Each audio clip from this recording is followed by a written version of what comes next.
Hi there, I'm Marty from Marty's Matchbox Makeovers on YouTube. If you haven't seen my channel, please check it out. I've been asked about 2 weeks ago by a Californian company called ENGWE to do an unboxing and a review of one of their fantastic electric bicycles. And that's what I'm going to be doing today. It came day before yesterday. As yet, I have not unpackaged it whatsoever, so you and me are going to share the experience together. So without further ado, let's get on with it.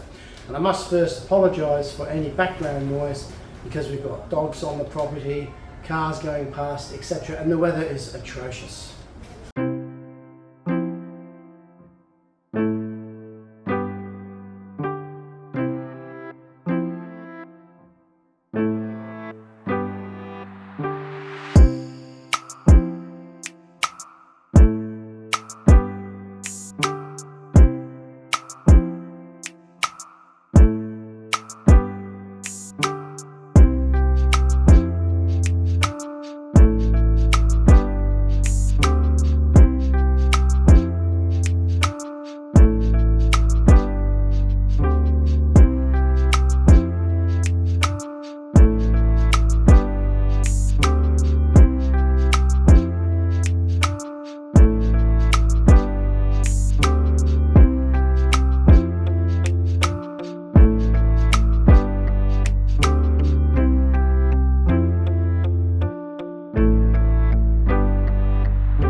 These pedals are pretty groovy. First up, they look really good quality. They have built-in reflectors, but not only that, if you squeeze this little piece here, they fold up. I guess that's so that when the bike is folded, it's easier to lie down in the boot of your car.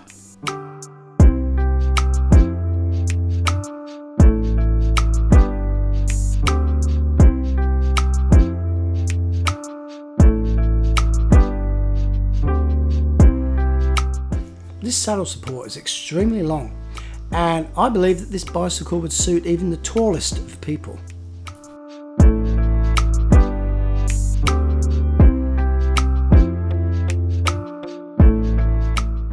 This is a weird steering stem. I've never seen anything like it. Again, it's probably because it folds when the bicycle is folded up for storage or for fitting in a car. It's got this like geometric lock on it once again to lock it in the upright position, and a little swivel disc thing with a tab on it that locks the geometric lock lever in position so it doesn't come undone when you're doing stunts.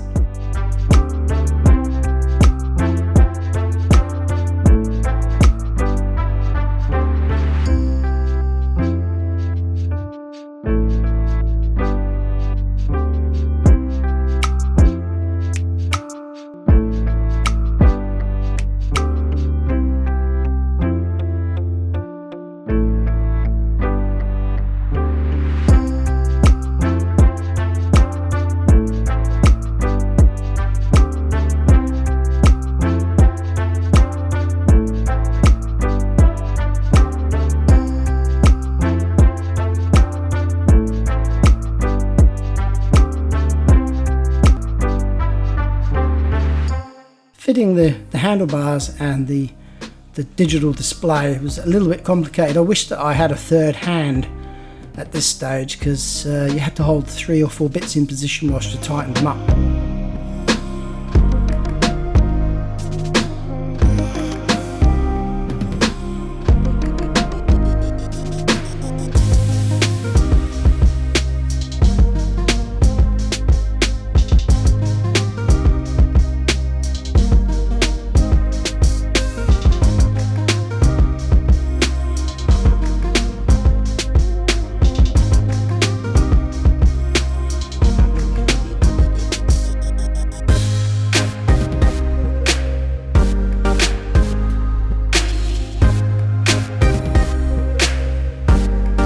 This is the first bike I'm going to be using that's got disc brakes on the front. I'm looking forward to see how they perform.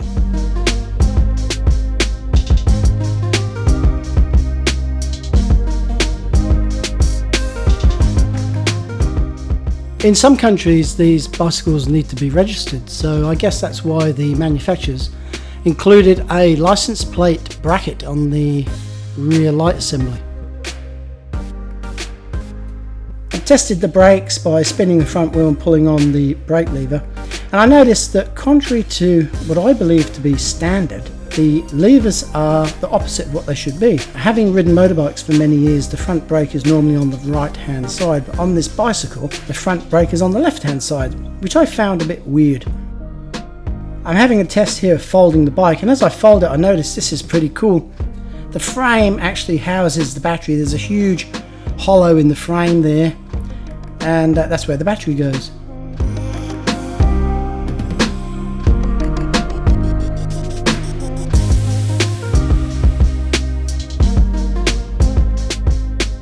You can see when you put the battery in that you can lock it in position with this key, and there's a little sort of detent pin that projects through a hole in the frame when you turn the key. I guess that makes it, well, so that no one can steal the battery, I guess, when the bicycle is parked somewhere.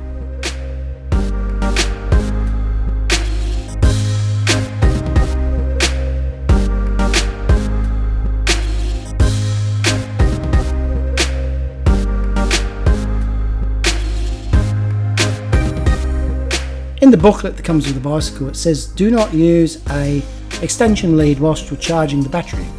Well, the actual battery charger only comes with like a 2-foot long lead on it.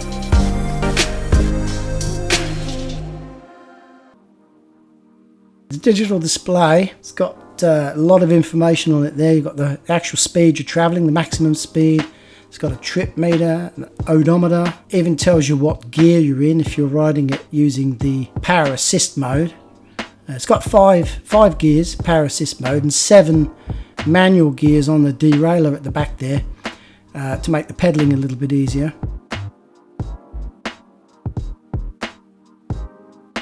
This bike is the first bike I've ever had that can fold up. This is me now testing it for the first time. It took me about a minute to fold this thing up. It was a little bit heavy to lift into the boot, but it did fit nonetheless, and is great if you're travelling away somewhere and you want to take your bike with you.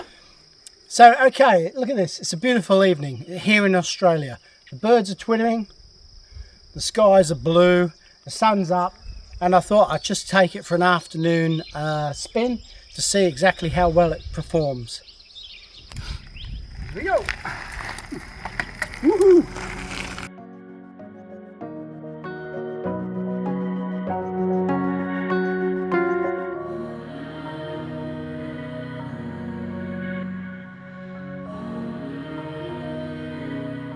This electric bike has 2 main modes. One is pedal assist, where you pedal and the bicycle assists you.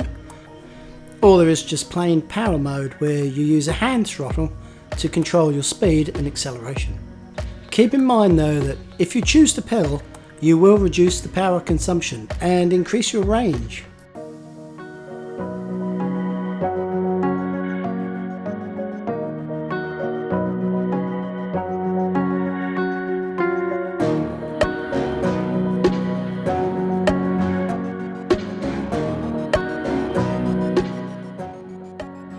This bike is particularly comfortable to ride with its balloon tyres and the front fork suspension.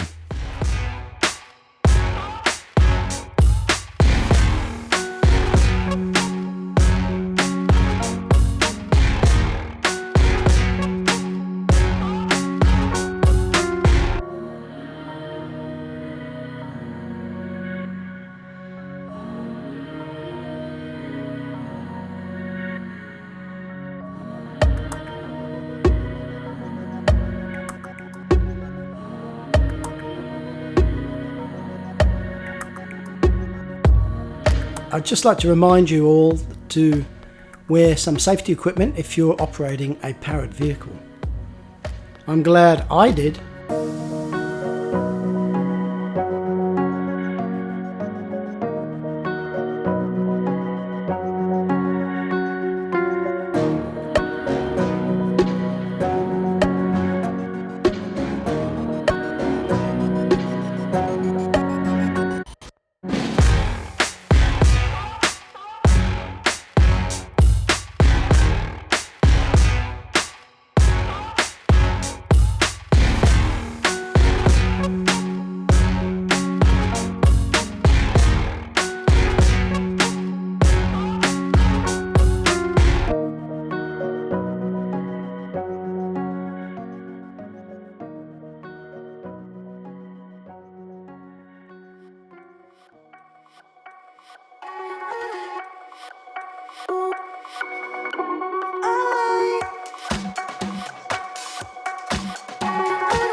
For those of you who are a little bit more technically minded, you will probably be interested in some of the stats here, the specifications. I'll read them out. It's got a maximum speed of, believe it or not, 45 kilometers an hour. 750 watts. The battery capacity is 12.8 amp hours. Riding on a flat road at 25 kilometers an hour. In pedal assist mode, allegedly you can get 100 kilometers range. And if you're too lazy, like me, and you don't want to pedal, and you're just using the hand throttle mode, you can still go 50 kilometers on one battery charge, which is sounds like fun.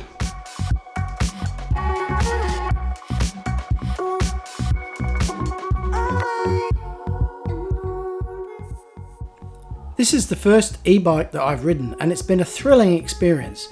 This bike was simple to assemble, and it's shown itself to be robust, powerful and fun. I'd like to thank ENGWE for giving me the opportunity to test this machine and show some of its design features and capabilities. Honestly, it's been a great day. And if anyone's interested in purchasing one, please check out their website.